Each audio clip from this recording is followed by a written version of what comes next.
Y como nosotras también nos vamos de vacaciones, os hemos preparado unas sugerencias para que veáis en DVD. En forma de homenaje se ha proyectado en los cines Palafox Aragoneses en el infierno de los campos de concentración nazi. Si no pudiste ver este documental, aún estás a tiempo de hacerlo, porque acaba de editarse en formato libro DVD.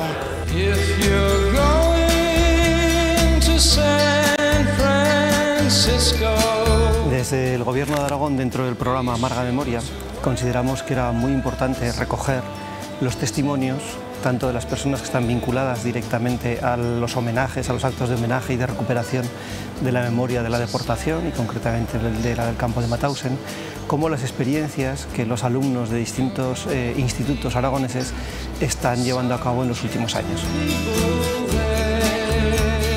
Este documental es un homenaje a los aragoneses deportados a los campos de concentración, y realmente la inspiración inicial fue leyendo los libros de Mariano Constante, que fue cuando yo descubrí que había habido españoles en los campos de concentración alemanes, que era un tema que yo la verdad es que desconocía.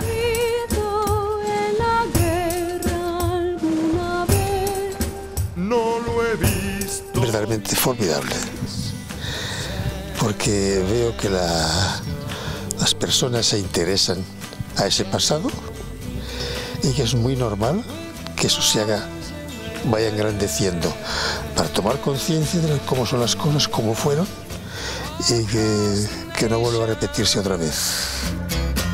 Los aragoneses en el infierno de los campos de concentración nazis queda guardado para la historia en forma de libro DVD. Y este no es el único caso, porque un buen número de documentales aragoneses están disponibles en bibliotecas y librerías. Estos son algunos ejemplos. Mira, en la librería tenemos algunos libros DVDs. En este momento, por ejemplo, tenemos Territorio de abejas, tenemos La silla de Fernando y tenemos también La bolsa de Bielsa. Son así un poco los que más solemos tener habitualmente. Me daba cuenta de cómo era yo entonces.